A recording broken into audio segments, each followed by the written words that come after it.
Guys, today we're going to dive into the election results of both Milford and Orange, Connecticut. We're going to run through everybody's constable races, mayor races, first selectman races, and go over all the statistics in both towns. Little break from our real estate news into more some local news here. But if you find any value in this video, please like, subscribe, and hit that notification bell so you get our weekly videos. Now let's dive right into our coverage of the 2023 elections in Milford and Orange, Connecticut.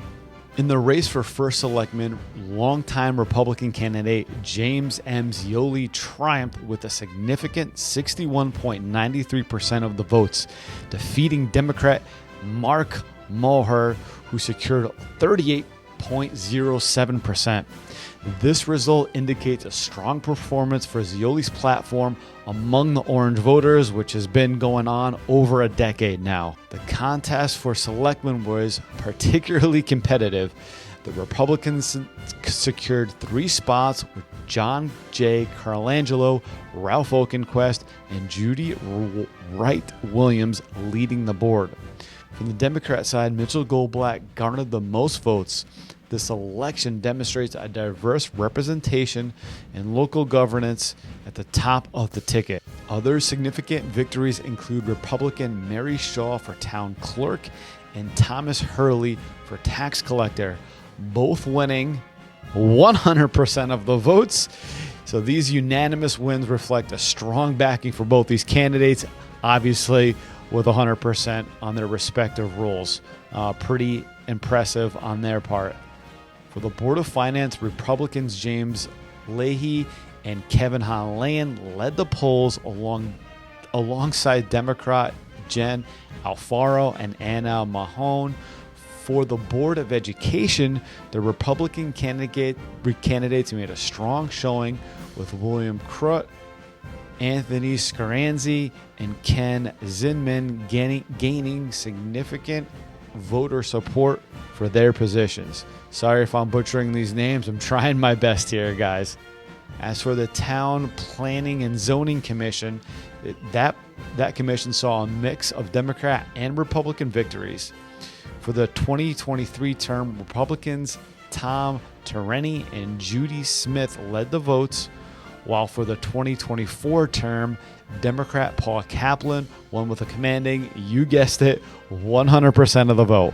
A lot of these 100% of the votes must have been an easy campaign season for them. In the race for constables, a mixture of both parties emerged victorious, reflecting the community's desire to have a balanced representation in that area.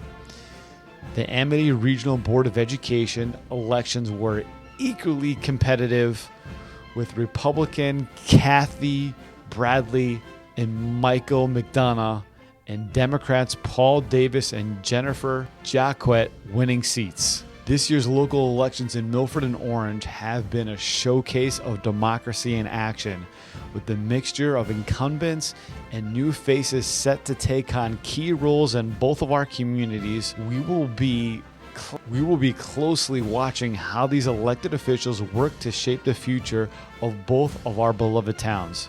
Next up, let's dive into the results in Milford. Starting with the race for mayor, we saw a close contest. Democratic candidate Carrie Rowland garnered 7,773 votes, accounting for 48.3% of the total, while her Republican counterpart Tony Gianesto won with 8,298 votes, or 51% of the vote. The Board of Aldermen elections were equally compelling, divided across 5 different districts. In District 1, Republican candidates led, while District 2 saw a tight race with Robert Pacelli Jr. of the Democratic Party slightly ahead.